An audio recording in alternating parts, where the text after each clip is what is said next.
ममता बहुत ही सीधी और प्यारी लड़की थी, वहीं सुनील एक सरल और आगे बढ़ने की सोच रखने वाला लड़का। सुनील, बेटा सुनील कहाँ है? अरे जरा एक गिलास पानी तो दे दो। हाँ माँ, अभी आया। क्या माँ, पानी तेरे सर के पास ही तो रखा है, क्या हो गया है? तबीयत खराब है क्या? अरे नहीं नहीं, वो उठने का मन ही नहीं कर रहा था तो देखा ही नहीं। वैसे क्या कर रहा है? यहाँ बैठ ना मेरे पास। माँ पढ़ रहा था। वो क्या है ना, नौकरी में तो वक्त नहीं मिलता, अब ऑफिस से घर आकर ही तो वक्त मिलता है। अच्छा अच्छा ठीक है, पढ़ ले जा बेटा। सुनील पढ़ लिख कर और आगे बढ़ना चाहता था, लेकिन माँ की तबीयत खराब देखकर सोचता है कि शादी ही कर ले। कब तक माँ का ख्याल वो अकेले रख पाएगा? तो एक दिन, माँ ये ममता है, मैंने इससे शादी कर ली है। तुम्हारी तबीयत भी ठीक नहीं रहती तो मैंने सोचा शादी कर लेता हूँ। घर संभालने वाली और तुम्हें संभालने वाली कोई आ जाएगी तो अच्छा रहेगा। माँ अचानक से सामने बहू देखकर हैरान रह जाती है। बेटा ये क्या बात होती है? न बैंड, न बाजा, न दहेज, न शगुन, ऐसे कैसे बहू आ गई? माँ तू तो जानती है मैं नौकरी के साथ पढ़ाई कर रहा हूँ, तो कहाँ से इतना पैसा बचा पाता कि धूमधाम से शादी करता। वैसे भी माँ, लोग तो आकर खाकर निकल जाएंगे, इसलिए बस वैसे ही। माँ जी, मैं आपका ख्याल रखूंगी। वैसे भी ये आगे की पढ़ाई कर रहे हैं, अच्छा कुछ कर गए तो सबके दिन फिर से अच्छे आ जाएंगे। सास को ममता की बात ठीक तो लगती है, लेकिन मन में कहीं ना कहीं लगता है कि कहीं बहू बेटे को लेकर फुर्र ना हो जाए और फिर तो वो रह जाएगी अकेली। बेटा देख, मेरा जो कुछ भी है वो सुनील ही है, और सुनील का भी अब इस दुनिया में मैं ही हूँ और कोई नहीं। क्या सुनील? बिल्कुल माँ, लेकिन आज से ममता भी मेरे जीवन का अहम हिस्सा है, जैसे तू है। सास को बड़ा बुरा लगता है कि उसकी सल्तनत में कोई और हिस्सेदार कैसे हो सकता है। कैसे कोई और उसके 30 साल के बेटे की जिंदगी में अचानक से आकर बराबर का हिस्सेदार बन सकता है। देख बहू, मैं भले थोड़ा बीमार रहती हूँ, लेकिन इसका मतलब यह नहीं कि घर की चीजों में मेरा कंट्रोल खत्म हो गया है। मैं आज भी इस घर की रानी हूँ, समझी? बेटा सोचता है कि ये माँ को अचानक से क्या हो गया। कल तक जो माँ कहती थी कि जिंदगी का कोई भरोसा नहीं, वो अचानक से जंग के मैदान की झांसी की रानी कैसे बन गई? माँ क्या हो गया है? सब ठीक है ना? अचानक कैसी बात कर रही हो? ममता का आज पहला दिन है, स्वागत करो उसका। आसपास की आंटियों को बुलाओ, नई दुल्हन की मुंह दिखाए करवाओ। खैर, सास होने का फर्ज निभाती है और बाद में एक सहेली के साथ बाहर निकल जाती है। क्यों री, बताया नहीं कि बेटे का ब्याह कर रही हो? वैसे तो सारा दिन हम ही में घुसी रहती हो। अरे मुझे भी तो अभी पता चला, यूं अचानक सर पर लेकर आ गया। कहता है बहू है माँ तुम्हारी, अब इसको भी इतना ही मैं प्यार करता हूँ जितना तुझे करता हूँ। लो जी, ये क्या बात हो गई? क्यों इतना प्यार करता है? अरे माँ का प्यार तो ज्यादा होता है। अब उसको तो कोई दूसरा पति मिल सकता है, लेकिन तुम ही बताओ, क्या माँ की ममता किसी और की हो सकती है? ना जी ना, बेटे को समझाओ ये बात। अरे क्या समझाऊं, मुझे तो खुद ही समझ में नहीं आ रहा कि क्या हो रहा है। जो बेटा कल तक माँ माँ करता था, अचानक से बीवी बीवी का राग आलाप रहा है। देखा, उसकी बीवी ना सुंदर और जवान है।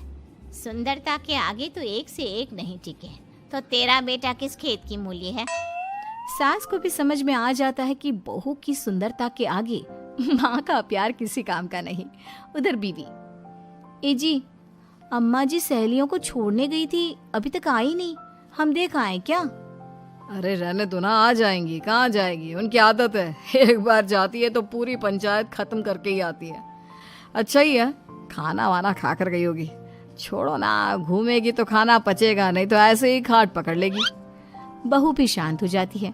उधर सास सोचती है कि आज थोड़ा देर से ही घर जाती हूँ, जब बेटा परेशान होकर ढूंढेगा तब मजा आएगा।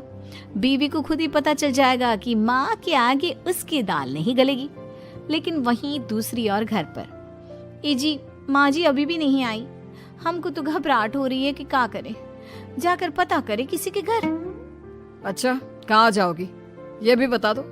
पहला दिन है तुम्हारा इस घर में और एक ही दिन में मोहल्ला छानोगी क्या? हाँ, तो आप भी तो नहीं जा रहे हैं ना, हमको फिक्र हो रही है। अरे यार, ये रोज का है अम्मा का, खाओ और सो जाओ। बस फिर क्या था। बेटा बहू खाना खाते हैं और कमरे में सोने चले जाते हैं। उधर जब सास को कोई देखने नहीं आता तो वो हार कर घर आ जाती है, जहाँ वो देखती है कि सारे घर की लाइट्स बंद है। सास को गुस्सा आता है। बहू, ममता बहू कहाँ हो? लेकिन सारे दिन की थकी बहू को ऐसी नींद आती है जैसे किसी ने भांग की गोली खिला दी हो। वो तो नहीं उठती। उठकर आ जाता है बेटा। अरे क्या बात है अम्मा, काहे चिल्ला रही हो? अरे सो जाओ ना, सुबह की थकी है बहू, वो सो रही है। जोर से बोलोगी तो नींद खुल जाएगी उसकी। माँ को गुस्सा आ जाता है। फिलहाल तो सो जाती है, लेकिन मन ही मन ढेर सारा जहर बहू के लिए भरा होता है। सुबह बहू चाय बना रही होती है कि सास धीरे से गैस तेज कर देती है, जिससे चाय का बर्तन जल जाता है। और जैसे ही बहू चाय का बर्तन उठाती है उसका हाथ जल जाता है। मेरा हाथ जल गया। वो जोर जोर से चिल्लाकर इधर उधर भागती है कि सास थोड़ी देर में उसके हाथ में पानी डाल देती है। हाय रे बहू, क्या कर रही हो? पहली बार रसोई छुई हो क्या? सासू माँ गलती से गैस तेज रह गई थी और बर्तन जल गया, जिससे मेरा हाथ जल गया। हाय रे, कितना गंदा दाग। छी छी छी छी, मुझे तो उल्टी आ रही है तेरा गला हुआ मांस देखकर। तू ना मुझे अभी साथ से खाना मत लगाना। बहू भी खुद का हाथ देखती है तो उसे भी रोना आ जाता है। कुछ दिनों के बाद सास की सहेली आती है, बहू चाय बनाकर लाती है। उसके जाने के बाद सहेली कहती है, बहू की सुंदरता ऐसी है कि कोई भी दीवाना हो जाए। वैसे तेरे बेटे का क्या हाल है?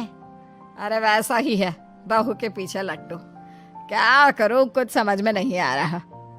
मैंने तो बहू के चेहरे पर दिवाली के पटाखे की चक्री फेंक दी, उसका पूरा चेहरा जल गया। अब देखो ना रही सुंदरता, और ना ही अब मेरा बेटा उसे पूछता है। अरे अब तो वो उसे छोड़कर दूसरी भी देखने को बोल गया है मुझे। बहू सारी बात सुन रही होती है। आंटी एक बात बताइए, क्या भरोसा है कि दूसरी सही आए और आपके अनुसार रहे? देखिए आंटी, मेरी सासू माँ को गलत बात सिखाने की जरूरत नहीं है। हमारा परिवार साथ में खुशी से रह रहा है। देख बहू, मेरी सहेली की बेइज्जती ना कर, वही अच्छा रहेगा तेरे लिए, समझी? बहू नहीं मानती है। वो बार बार उनकी सहेली को घर से निकल जाने को कहती है। तभी सास की सहेली पास के चूल्हे से लकड़ी लाकर बहू के चेहरे पर लगा देती है। बहू जोर जोर से रोने लगती है। अरे ये क्या कर दिया? मैंने कहाँ किया, ये तो तूने किया। तू ही नहीं चाहती थी कि बहू बेटे के साथ रहे, भला मैं क्यों करूंगी? मैं तो चली, निपटो अब। बहू रो रही होती है, दर्द से चिल्ला रही होती है, लेकिन सास उसे डॉक्टर के पास नहीं ले जाती। तभी पति आता है। क्या हो गया ममता? ये दाग कैसे लगा? तुम कैसे जली? ममता कुछ नहीं कहती, बस दर्द से करा रही होती है। पति माँ की तरफ देखता है। हो ना हो माँ, ये पक्का आपका काम है। आप ही ममता से जला करती थी ना। देखना माँ, अब पुलिस आएगी, केस बनेगा, लेकिन पहले मैं ममता को अस्पताल लेकर जा रहा हूँ। सभी अस्पताल जाते हैं, जहाँ डॉक्टर ममता की सास से कहते हैं, आपने तो नहीं जलाया ना बहू को? अब ममता की सास के तो पसीने छूट रहे होते हैं। वो घबरा कर कहती है, ना ना डॉक्टर साहब, कैसी बात करते हैं? हम क्या जलाएंगे अपनी बहू को? डॉक्टर ममता के पति से पूछते हैं। देखिए, क्योंकि ये ससुराल में जली है तो मामला पुलिस का बनता है, तो आप पहले पुलिस को बुलाइए, तभी इलाज पूरा होगा। सास डर जाती है कि अब तो बच्ची जिंदगी जेल में ही रहना होगा। रहने दीजिए ना, पुलिस को क्यों बुलाना? सारी हंसी खत्म हो जाएगी जब पुलिस के डंडे पड़ेंगे। बहू को जलाना भले ही बहुत आसान हो, लेकिन उसके बाद सारी जिंदगी जेल की हवा खाना। सास डर जाती है। पुलिस आती है। पास लेटी दर्द से करा रही ममता स्टेटमेंट देती है। तो क्या हुआ था? कैसे जली आप? ममता पास खड़ी सास को देखती है। बेटी बताओ, कैसे जल गई तुम? ओए, काका करता है, तो आप पहले पुलिस को बुलाइए, तभी इलाज पूरा होगा। सास डर जाती है कि अब तो बच्ची जिंदगी जेल में ही रहना होगा। रहने दीजिए ना, पुलिस को क्यों बुलाना? सारी हंसी खत्म हो जाएगी जब पुलिस के डंडे पड़ेंगे। बहू को जलाना भले ही बहुत आसान हो, लेकिन उसके बाद सारी जिंदगी जेल की हवा खाना। सास डर जाती है। पुलिस आती है। पास लेटी दर्द से करा रही ममता स्टेटमेंट देती है। तो क्या हुआ था, कैसे जली आप? ममता पास खड़ी सास को देखती है। बेटी बताओ कैसे जल गई तुम?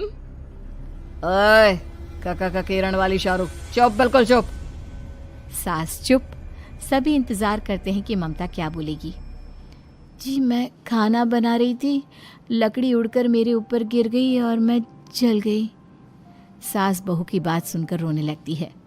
देखा माँ, कितनी समझदार है ममता। ये चाहती तो, हाँ बेटा, ये चाहती तो मैं आज जेल में होती। मुझे माफ कर दे, मैं आगे से अभी कभी ऐसा नहीं करूंगी। बहू के साथ मिलकर रहूंगी, मुझे माफ कर दे। किरण वाली शाहरुख, चुप, बिल्कुल चुप। सास